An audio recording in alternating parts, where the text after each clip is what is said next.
Bien, jóvenes, buenos días para todos. Bendiciones. Espero que se encuentren muy bien. Bueno, ya entramos a lo que es el plan de clases número 13. Ya con este plan de clases iniciamos lo que es el cuarto periodo. Bien, este plan de clases corresponde al área de ciencias naturales en la asignatura de física. Este plan de clases número 13 está dirigido al grado décimo, en los salones de décimo 1 hasta décimo 5. Tenemos la docente titular Aida Franco, el docente practicante Esmer Arcia y mi persona, el docente practicante Jesús Saurí. Como ya muchos de ustedes me conocen, yo oriento la asignatura de física en décimo 1 y en décimo 3. Entonces, bienvenidos a esta clase, bienvenidos a este encuentro, donde vamos a estar trabajando la temática que corresponde a mecánica de fluidos. Este plan de clase se trabajará de la siguiente manera. En primera instancia tenemos una actividad de identificación de saberes previos. Tenemos dos actividades.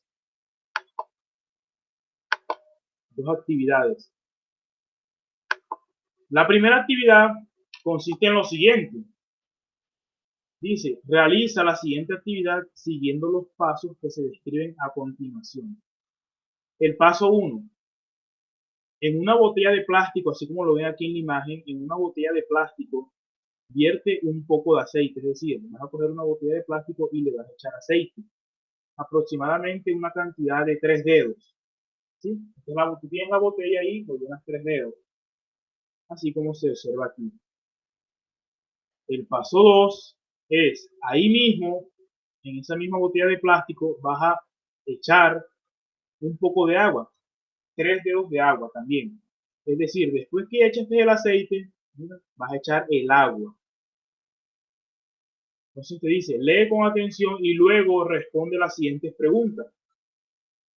En primera instancia, vertiste el aceite, ¿cierto? Y luego vertiste el agua.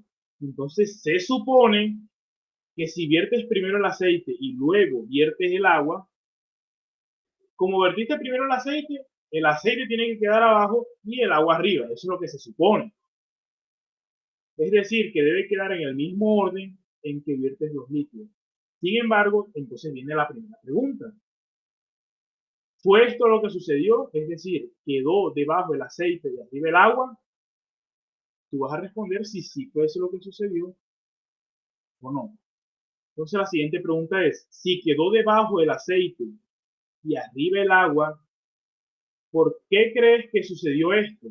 Ojo, si quedó debajo el aceite y arriba el agua, vas a responder por qué crees que sucede esto. Pero si no pasó así, es decir, si el aceite quedó arriba y el agua quedó abajo, omites esta pregunta y pasas a la siguiente.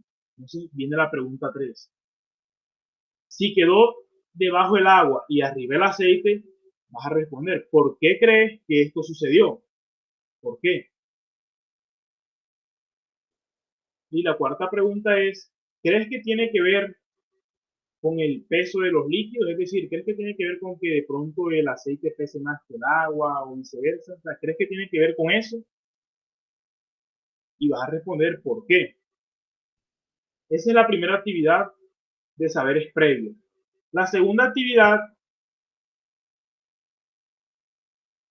dice así, realiza la siguiente actividad siguiendo los pasos que se describen a continuación. Paso 1, vas a agarrar una jeringa, así como lo ves en esta imagen, agarra una jeringa, llénala con agua. Luego, tapa con un dedo el orificio, este orificio que ves aquí, y haz presión sobre la jeringa, es decir, vas a aplicar una fuerza y vas a ejercer una presión sin que se logre derramar el agua, es decir, vas a presionar la jeringa, le vas a hacer una fuerza, pero el agua no se puede derramar.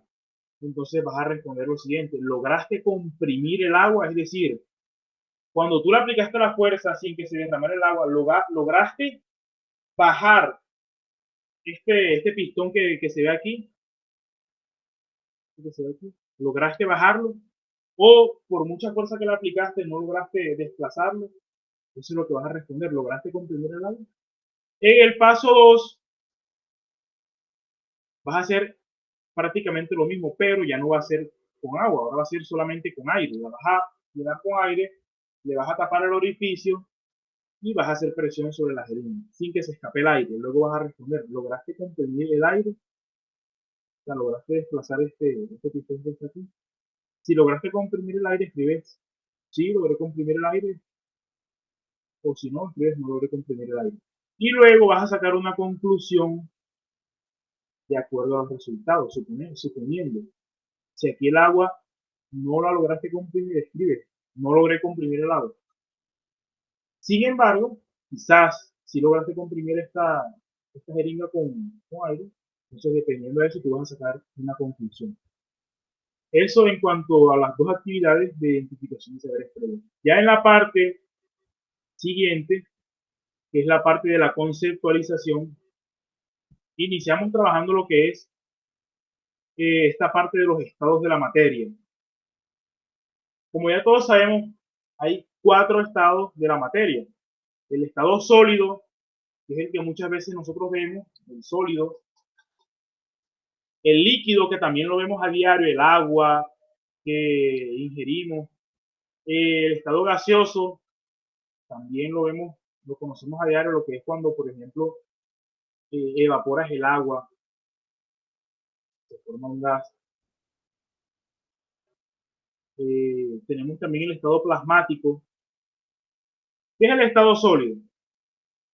Bueno, el estado sólido en un objeto es cuando las moléculas de ese objeto o de ese cuerpo, las partículas, la fuerza que hay de atracción entre ellas es tan fuerte, la fuerza de atracción entre esas partículas es tan fuerte que las partículas quedan ahí, pegadas a una distancia fija, gracias a la fuerza de atracción. Por eso es que el objeto es duro, resistente, sólido. Porque la fuerza de atracción entre sus partículas es fuerte, es muy grande esa fuerza. Entonces los sólidos tienen formas y tienen volumen constante. ¿Por qué tienen esa forma constante? Es decir, ¿por qué no cambian? Por eso, por la fuerza de atracción que hay entre las partículas, que es una fuerza muy grande. Ya en los líquidos ya, pues, no tienen una forma fija. Ya los líquidos, las partículas, la fuerza que hay entre las partículas de los líquidos es una fuerza que es débil, una fuerza débil. Estos líquidos no tienen forma definida. Tú puedes echar una cantidad de agua en una botella y va a coger la forma de la botella. La puedes echar en un plato, va a coger la forma del plato. Los gases, las moléculas, las partículas que forman los gases, ya la fuerza de atracción entre ellas es mucho más débil, por eso es que las ves aquí dispersas. Aquí las ves dispersas, es una fuerza débil. Pero tú te preguntarás qué es el plasma. El plasma es un gas, pero ese gas, ya las partículas de ese gas están cargadas, ya tienen carga, ya tienen tanta energía que están cargadas. Entonces, un ejemplo es las estrellas que nosotros vemos. Es un gas que ya está con tanta energía que tiene carga. Esos son básicamente los 4 estados de la materia: líquido, sólido, gaseoso y estado de plasma o estado plasmático. Esos son los 4 estados de la materia. Seguidamente vienen unas preguntas y dice, la primera, ¿en qué parte de nuestro contexto encontramos materia? Recuerda que la materia es todo lo que nos rodea, entonces vas a decir en qué parte del contexto te encuentras materia. Tú puedes decir, no, yo encuentro materia en mi casa, en todos lados hay materia, porque la materia es lo que compone los cuerpos. Entonces, en todos lados hay materia. ¿Qué sucedería si no existieran los estados de la materia en nuestro diario de vida? Es decir, ¿qué pasaría si este objeto no estuviera en estado ni sólido, ni líquido, ni plasmático, ni gaseoso? ¿Qué pasaría? Si todos los cuerpos, así, no existieran esos estados de la materia, ¿qué pasaría? Una pregunta interesante.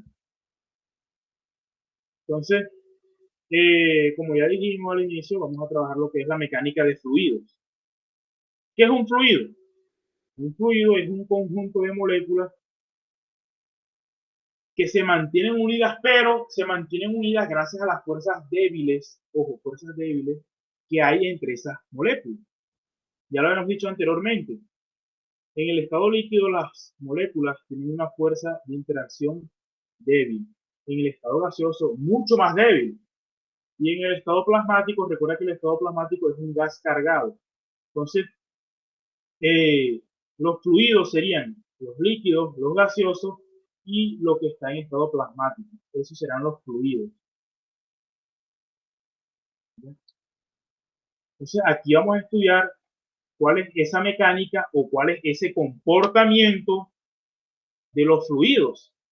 Es lo que vamos a trabajar aquí en este plan, clase número 3.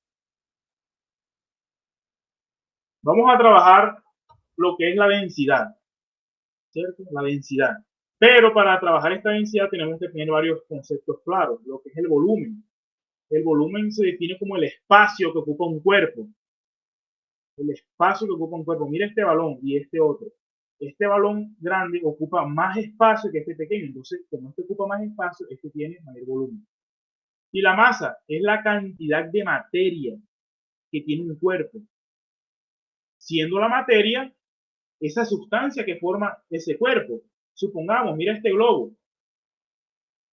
Este globo dentro tiene aire y esta pesa, que tiene una masa de 6 kilogramos. Tú te preguntarás cuál tiene más materia, este globo o esta pesa.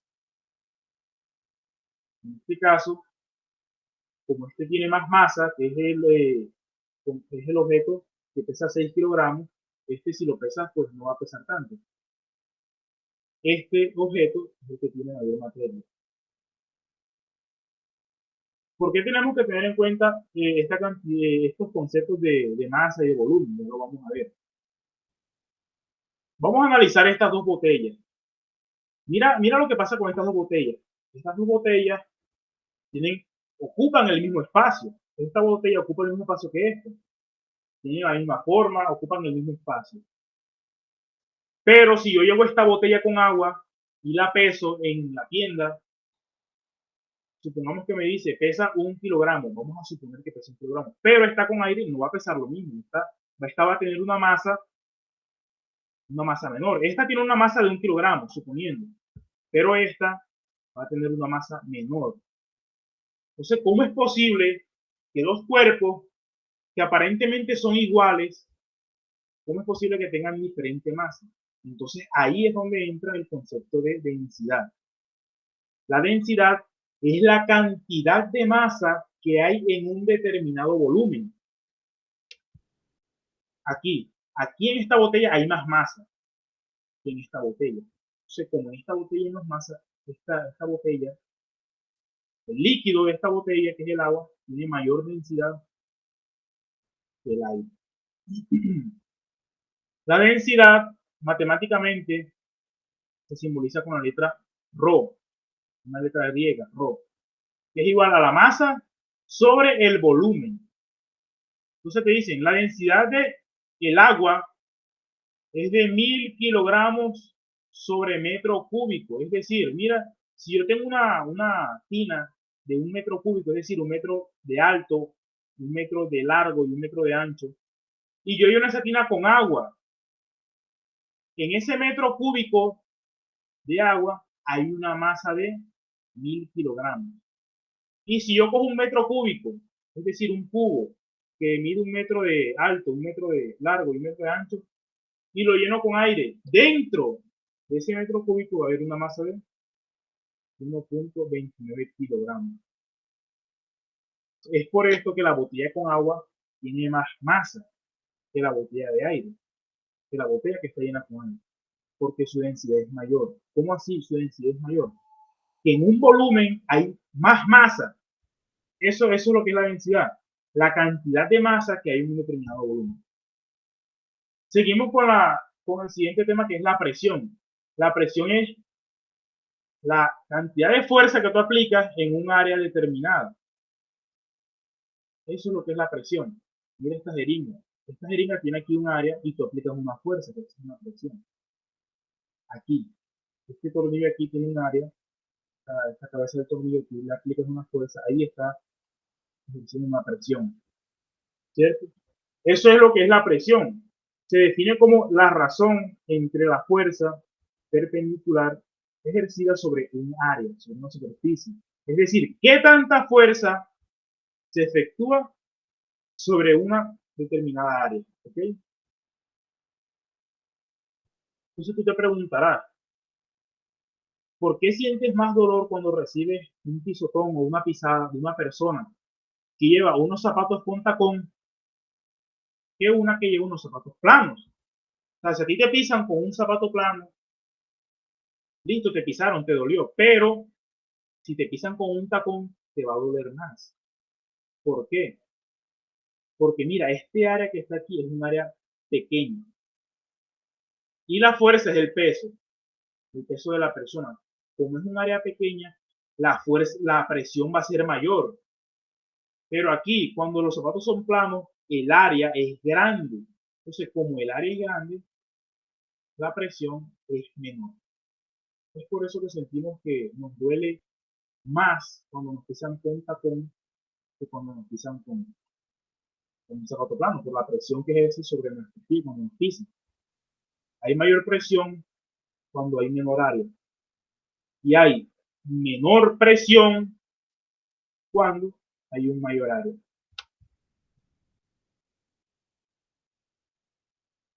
Vamos a ver también lo que es la presión en los líquidos. Ojo, ya sabemos que la presión es esa cantidad, es esa fuerza que se aplica en un área determinada. Cuando nosotros tenemos aquí un recipiente con agua y luego nosotros introducimos un objeto, el agua ejerce una presión sobre ese objeto. Esa ecuación de esa presión viene dada de la siguiente manera. La densidad del líquido, la gravedad y la altura o la profundidad. Esa H representa la profundidad en la que se sumerge el objeto. Entonces, mira que la presión que el líquido ejerce sobre ese objeto no depende ni del área del recipiente, porque ojo, una cosa es la presión que nosotros hacemos cuando aplicamos una fuerza, pero otra cosa es cuando se sumerge un objeto, otra cosa es la presión que el líquido ejerce sobre uno. O sea, entonces, la presión que el líquido ejerce sobre ese objeto está dada por la siguiente presión. La densidad del líquido, la gravedad y la profundidad o la altura. Cuando se sumerge este objeto a una mayor profundidad, entonces la presión es mayor. Si la densidad del líquido es mayor, la presión es mayor. Eso es lo que pasa cuando se introduce un objeto en un líquido. La presión sobre ese objeto es mayor cuando hay mayor profundidad y también cuando el líquido tiene mayor densidad. Vamos a ver también lo que es el principio de Pascal. ¿De qué trata este principio de Pascal? ¿Por qué se llama el principio de Pascal? Porque fue un principio que estructuró el señor Pascal, Blaise Pascal, un investigador muy importante, que formuló el siguiente principio. Mira este objeto que está aquí, como un pistón, y aquí se le aplica una fuerza. Este otro pistón tiene una fuerza peso. Pero mira lo que pasa, mira lo que estableció este señor Pascal. Dice, la presión ejercida en un fluido incompresible, es decir, ya vimos que el agua no se puede comprimir. El agua no se puede comprimir. Entonces dice, la presión ejercida en un fluido incompresible y contenido en un recipiente de paredes indeformables, es decir, estas paredes no se pueden deformar, se transmite con igual intensidad por todos los puntos del fluido. ¿Qué quiere decir esto? Si yo aplico aquí una fuerza en un área, ahí hay una presión. Aquí viene una presión, aquí viene una presión. Entonces, la presión que yo aplico aquí es igual en todos los puntos. En todos los puntos es igual a la presión. Y esa presión va a estar igual en todos los puntos.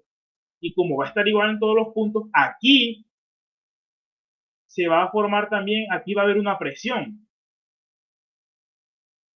Una presión. Se aplica una presión aquí también hay una presión. La presión 1 va a ser igual a la presión 2. Pero la presión 1 es igual a la fuerza 1 sobre el área 1. Y la presión 2 es igual a la fuerza 2 sobre el área 2. Es lo que vemos aquí. O sea, eso fue lo que estructuró el señor Pascal. ¿Qué dijo? Que la presión, si yo aplico aquí una presión en un fluido, donde el fluido está contenido en un recipiente que no se deforma, esa presión que yo aplico aquí va a ser igual en todos los puntos. Va a ser igual aquí, va a ser igual aquí, va a ser igual aquí. Y aquí hay un área y también hay una fuerza, aquí hay una presión. Esa presión, como es igual en todos los puntos, entonces esta presión 2 es igual a esta presión 1. Mira, la presión es igual en todos los puntos del fluido. Esa presión se va como transmitiendo. Esta presión que está aquí es igual a esta presión. Eso fue lo que formuló el señor Blaise Pascal. Entonces, para, para hacer una simulación sobre este principio de Pascal, una simulación experimental, se requiere una jeringa, dos jeringas que sean de diferente tamaño y una manguerita que conecte esta jeringa con esta jeringa. ¿Qué hay que hacer? Se conecta la manguera uniendo esta jeringa con esta jeringa. Y tú vas a presionar las dos jeringas. Las dos. Y vas a responder cuál fue más fácil presionar, si la jeringa 1 o la jeringa 2. Eso lo vas a hacer echándole agua. Agua primero que todo. Luego lo vas a hacer también con aceite. O sea, primero lo vas a hacer con agua. Vas a presionar aquí para ver si el otro sube, el otro émbolo sube. Y lo vas a hacer con agua y lo vas a hacer también con aceite. ¿Ya? Lo vas a hacer con agua y con aceite. Vas a responder lo siguiente. ¿Qué sucedió cuando cambiaste el líquido? O sea, ¿te fue más fácil empujarlo o hundir la jeringa con agua o con aceite? Y también aquí. Ya luego lo vas a hacer no con agua ni con aceite, sino con aire. Entonces, te preguntan, ¿qué ocurre cuando utilizas un fluido con el aire, como el aire? O sea, ¿es más fácil presionar la jeringa con aire o con un líquido? Eso es lo que vas a responder. Seguimos con el principio de Arquímedes, que estableció este señor Arquímedes, que también fue un gran investigador, porque él estableció lo siguiente.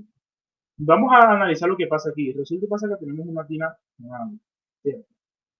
Y tú vas a introducir un objeto, un objeto.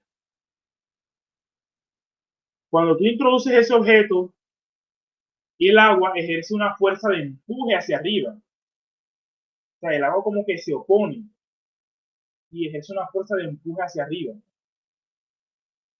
Esa fuerza de empuje es igual al peso del líquido que se desplaza. ¿Cómo así? Supongamos que esta tina está full. Esta tina está full, ¿cierto? O sea, está full hasta el tope, vamos a suponerla. Cuando tú metes un objeto, lógico, se va a derramar agua. Se va a derramar agua. Si tú pesas esa cantidad de agua que se derramó, el peso de esa cantidad de agua, de ese volumen de agua derramada, va a ser igual a la fuerza de empuje que ejerce el agua sobre el objeto. Eso es lo que establece el principio de Arquímedes. el peso del líquido derramado es igual a la fuerza de empuje que ejerce el agua sobre el objeto. La ecuación de la fuerza de empuje, para nosotros conocer esa fuerza de empuje, lo podemos hacer de la siguiente manera. Si nosotros conocemos el peso del líquido que se derramó, ya conocemos la fuerza de empuje. Pero ¿qué pasa si no conocemos ese peso? Lo podemos hacer con esta ecuación. La fuerza de empuje es igual al producto de la densidad del fluido por la gravedad por el volumen del cuerpo sumergido. El volumen del cuerpo sumergido. Tú sumerges el cuerpo y ese cuerpo tiene un volumen. Tiene un volumen. Si tú conoces el volumen y conoces la densidad del fluido, entonces puedes conocer la fuerza del fluido. Eso es lo que establece básicamente el principio de química. Tenemos tres casos. El primer caso es el siguiente. Cuando el peso es mayor que la fuerza de empuje, el peso del objeto es mayor que la fuerza de empuje, entonces el objeto se va a hundir. Pero si la fuerza de empuje ahora es mayor que el peso, esta fuerza de empuje es mayor que el peso del objeto, este no se va a hundir, no se va a sumergir, se va a quedar ahí en la superficie. Ahora, cuando el peso del objeto es igual a la fuerza de empuje, queda en equilibrio. O sea, ni se hunde completamente, ni se queda en la superficie, se queda exactamente en la mitad. Eso pasa cuando la fuerza de empuje es igual al peso del objeto. Vamos a ver también lo que es la presión en los gases. Cuando tú tienes aquí en la jeringa, el ejemplo más clásico es el de la jeringa, cuando tienes aquí aire, tú logras comprimir eh, ese gas, lo logras comprimir. ¿Pero por qué? ¿Por qué se logra esa compresión? ¿O por qué se logra esa presión? Porque en la medida que tú vas bajando, vas aplicando una fuerza aquí a este pistón,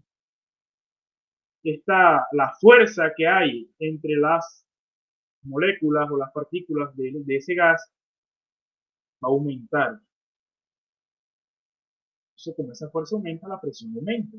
Recuerda que la presión es igual a la fuerza sobre el área. Bien, eso es lo que pasa en la presión en los gases. Cuando tú comprimes un gas, la fuerza entre esas partículas aumenta, y si aquí hay una partícula, aquí hay otra de gas, como la fuerza aumenta, se juntan y tienden como a juntarse, a estar más cerca, y por eso es que hay una mayor presión. ¿Sí? Básicamente esto es lo mismo, solo que aquí hay otro gas. Mira, tú le aplicas una fuerza aquí a este gas, le aplicas una fuerza sobre este área, se genera una presión, se comprime el gas. Vamos a ver también lo que es la tensión superficial. Mira, yo estoy seguro que ustedes alguna vez han visto esto en su vida, un clip flotando con un cerillo aquí también como en la superficie de un líquido, en este caso de agua. ¿Por qué pasa eso? O sea, porque es como si fuera un colchón, o sea, que no se hunde, sino que se queda ahí en la superficie. ¿Por qué pasa eso? Eso es gracias a la tensión superficial. ¿Qué pasa aquí? Mira, ve, aquí las moléculas de agua, ellas se atraen aquí, tienen una fuerza de atracción un poco débil, pero esa fuerza de atracción es en todas las direcciones. Y como es en todas las direcciones, esa fuerza de atracción tiene como a compensarse, tiende como a compensarse con las otras fuerzas de atracción de las otras moléculas. Pero aquí en la superficie, la fuerza de atracción es solamente hacia adentro, es decir, esta molécula va a atraer solamente a las moléculas de adentro y viceversa, las de acá adentro van a atraer a las moléculas de aquí. Y estas moléculas que están aquí en la superficie van a estar como agarradas, como sujetas a las que están dentro del líquido. Y como están bien agarradas, se tiene como formar una capa o un colchón aquí, una capa elástica aquí en la superficie. Esa capa elástica es lo que se conoce como tensión superficial, que permite que un mosquito se pare en esa agua, en ese líquido, y no se hunde gracias a esa tensión superficial. ¿Pero por qué se genera esa tensión superficial? Gracias a la fuerza que hay en las moléculas de aquí, de la superficie. Una fuerza grande, ¿no?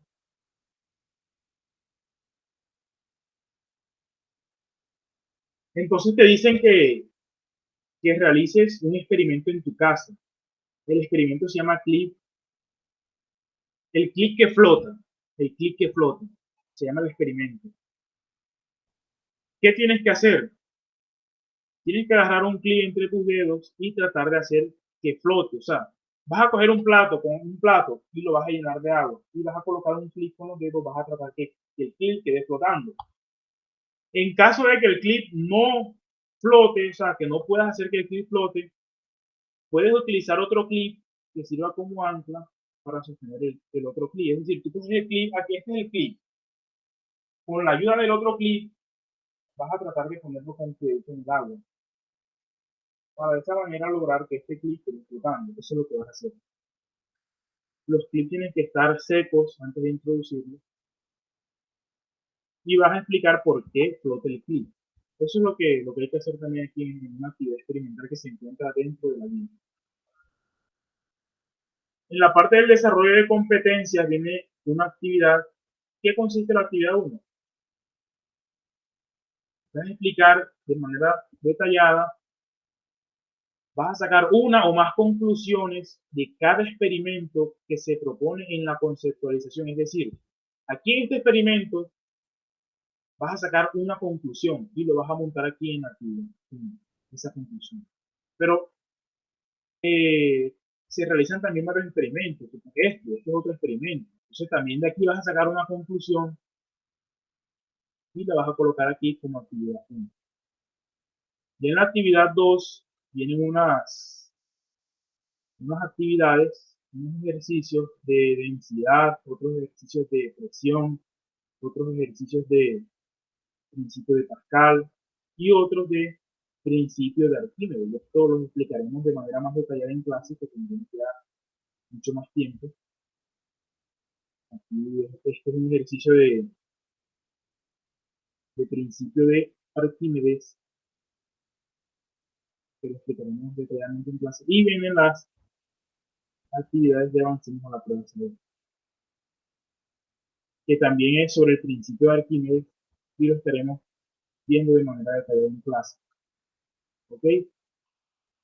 Bien, jóvenes, esto es básicamente lo que trae el plan de clases número 13. Si alguno de ustedes quedó con alguna pregunta, alguna inquietud sobre las diferentes temáticas que vamos a ver aquí, los invito a estar muy atentos en clase y también a consultar. Es decir, lean detalladamente el plan antes de llegar al salón de clases. Véanse este video las veces que sea necesaria, consulten en internet, lean en libros también, véanse videos en YouTube, estudien. Antes de llegar al salón de clases, espero muchachos que se preparen, que estudien. Es decir, que este video les ayude a ustedes a qué? A quedar con incógnita, a buscar, a investigar en internet. Si usted vio este video y quedó con muchas incógnitas, excelente. Investigue, lea, consulte y nos vemos en el salón de clases para aclarar todas esas inquietudes que usted lleva. Bien, bueno muchachos, entonces esta es la temática que vamos a trabajar en el plan de clases número 13 y bueno, nos vemos en el aula de clases. Bendiciones para todos, cuídense.